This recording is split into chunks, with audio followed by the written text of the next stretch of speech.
Hello everyone. आज हम पढ़ने वाले हैं फर्स्ट फ्लाइट का third chapter two stories about flying में जो सेकंड पोएम गिवन है आपका, which is the ball poem. Poet है जॉन वेरीमैन। तो टाइटल है बॉल पोएम, मतलब it's a ball based poem. यहाँ पे बहुत ही इंटरेस्टिंग सा मैसेज गिवन है। अब हम पोएम को पढ़ने से पहले कुछ लाइन में समरी को समझ लेते हैं। पोएम को अच्छे से सुनना भी है और समझना भी है, क्योंकि ये पोएम हमारे आपके सभी के लाइफ से जुड़ा हुआ है। तो चलिए स्टार्ट करते हैं। यहाँ एक यंग बॉय है। वह एक बॉल से खेल रहा है और वो बॉल गिर जाता है पानी में। अब हमारे लिए ये बॉल एक नॉर्मल सा टॉय या बॉल है, बट उसके लिए बहुत ही प्रेशियस है, बहुत ही इम्पॉर्टेंट है। अब इस बॉल को खो जाने के बाद ये किया जा सकता है कि उसको दूसरा कोई बॉल दे सकते हैं, पर पोएट ने कहा है कि ये जो बॉल है वो पुराने बॉल के साथ उस बॉय का जो मेमोरी है उससे वापस नहीं ले आ सकता है। पोएट ने और भी कहा है कि हमारे सबके लाइफ में कोई ना कोई प्रेशियस चीज़, वो हो सकता है कोई लिविंग थिंग या नॉन लिविंग, मतलब कोई वस्तु या कोई प्राणी, मतलब पर्सन्स। अब हमको कभी कभी उसे खोना भी पड़ता है और यहीं पे शुरू होता है सीखना, how to handle that situation, how to overcome these emotions. Here the ball is the symbol of humans positions. The moral of the poem is nothing is permanent in life. We have to suffer from a sense of loss. We have to overcome that situation. Now the time is to know the line by line meaning. What is the boy now who has lost his ball? What he to do? I saw it go merrily bouncing down the street, and then merrily over there it is in the water. तो beginning में होता है ये कि poet narrate कर रहे हैं, What is the boy now who has lost his ball? मैं उस बॉय का रिएक्शन जानना चाहता हूँ जिसने अपना बॉल खो दिया है। What is he to do? अब वो क्या करेगा? I saw it to go. मैंने इसे जाते हुए देखा है। It मतलब यहाँ बॉल को, ठीक है। Merrily bouncing down the street. Bouncing मतलब उछलते हुए और merrily मतलब आनंद के साथ। तो उछलते हुए बॉल जो है पहले तो रोड में आ गिरा, and then merrily over there it is in the water. फिर उसके बाद वो बॉल पानी में चला गया। No use to say oh there are other balls. Poet कह रहे हैं कि ये बोलने का कोई मतलब ही नहीं है कि दूसरा बॉल भी तो है, क्योंकि उस बॉल के साथ, मतलब वो पुराना बॉल के साथ उसको बहुत सारे मेमोरीज जुड़े हुए हैं। एंड अल्टीमेट सेकिंग ग्रीफ, और ये हिला देने वाला जो कष्ट है, सेकिंग मतलब बोलते हैं ना कि दुख के मारे कांप उठना, सिवर करना, वो फिक्स द बॉय। तो इस दुख ने बॉय को स्तब्ध कर दिया है, पूरा स्टिफ कर दिया है, वो हिल नहीं सकता, इतना ज़्यादा उसको कष्ट हुआ है, ठीक है। मतलब वो पूरा सैडनेस से घिर चुका है, समझ नहीं पा रहा है कि क्या करना है। As he stands rigid, rigid का मतलब है स्टिफ। वो एकदम खड़ा था वो लड़का, तो खड़ा का खड़ा ही रह गया।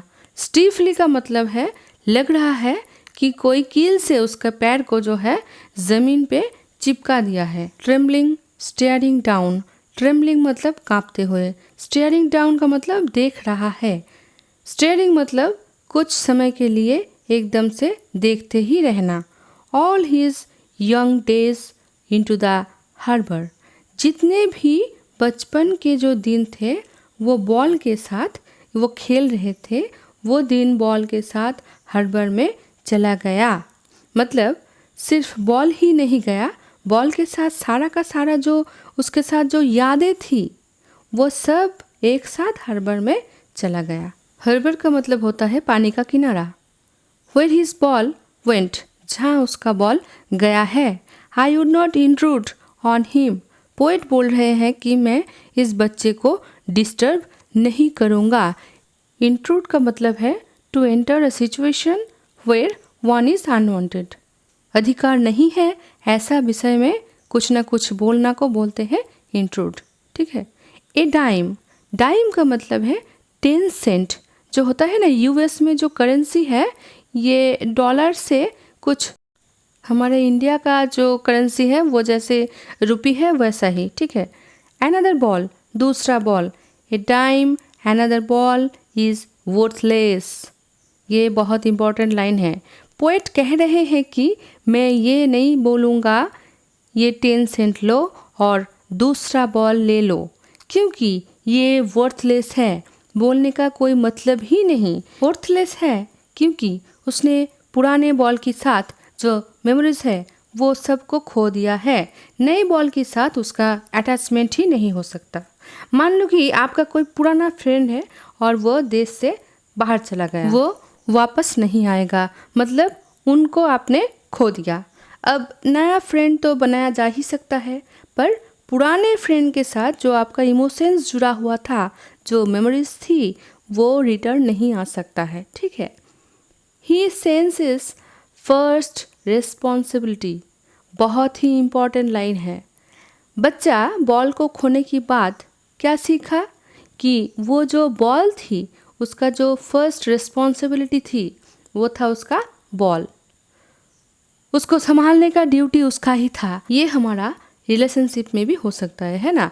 अगर आप ठीक से केयर ना करें तो रिलेशन नहीं टिकता है, वो फ्रेंडशिप का ही हो और कुछ भी हो। इन ए वर्ल्ड ऑफ पॉजिशंस, ये जो दुनिया है वो है पॉजिशंस का मतलब किसी ना किसी में हम जुड़े ही रहते हैं, क्लोज रहते हैं, उसके साथ हमारा बहुत सारा अटैचमेंट्स रहता है। People will take balls, ball को सिर्फ बॉल ही नहीं बड़ा बैकग्राउंड में देखना है। ये बॉल सिंबलाइज कर रहा है कि जो भी हमारा पॉजिशंस है वो हो सकता है कि कोई मटेरियल से हो, वो हो सकता है कोई मेन से हो, पीपल से हो, ये सब। Balls will be lost always, ball खो जाते हैं। मान लो आज आपके पास बहुत सारे रुपया है, पैसा है, कार है, बहुत कुछ है, पेरेंट्स भी है, ग्रैंड मदर ग्रैंड फादर भी है, पर एक दिन हो सकता है कि ये सब नहीं रहे। And no one buys a ball back, money is external. खोया हुआ बॉल को कोई भी वापस नहीं ले आ सकता है। मनी इज़ एक्सटर्नल, पैसा बाहरी चीज़ है। External is the opposite of internal, मतलब पैसों से सब कुछ खरीदा नहीं जा सकता है। किसी का मेमोरीज किसी के साथ कभी भी पैसों के द्वारा लौटाया नहीं जा सकता है। ही इज़ लर्निंग, वो सीख रहा है। क्या सीख रहा है? सॉरोफुल सिचुएशन से कैसे फाइट करना है। बिहाइंड हिज डेस्परेट आइज, उसका जो डेस्परेटली आइज है उसके पीछे से the epistemology of loss. Epistemology का मतलब होता है नॉलेज। किसी चीज़ का खोने का जो नॉलेज है वो अगर आप में हो, हाउ टू स्टैंड अप, कैसे फिर से खड़ा होना है, ओवरकम करना है, दुख को भुलाना है, इम्पॉर्टेंट लाइन है ये सब। ठीक है। Epistemology of loss, how to stand up. Knowing what every man must one day know, हमको सीख लेना चाहिए, जान लेना चाहिए इस रूल को कि one day will come when we have to lose our nearest one और इम्पॉर्टेंट थिंग। तो सीखना है कैसे उस सिचुएशन से लड़ना है। And most know many days how to stand up. Last line बोल रहा है कि these are the part of the life, ये हमारा जीवन का ही एक पार्ट है। लूज समवन और समथिंग, हमें सीखना है कि कैसे हमको इससे लड़ना है। होप कि आज का पोएम पूरा का पूरा समझ में आ चुका है। अगर कोई डाउट्स है तो यू कैन कमेंट। चैनल को लाइक, सब्सक्राइब और फ्रेंड्स के साथ शेयर करना है तो फटाफट ये सब कर लो। Thank you.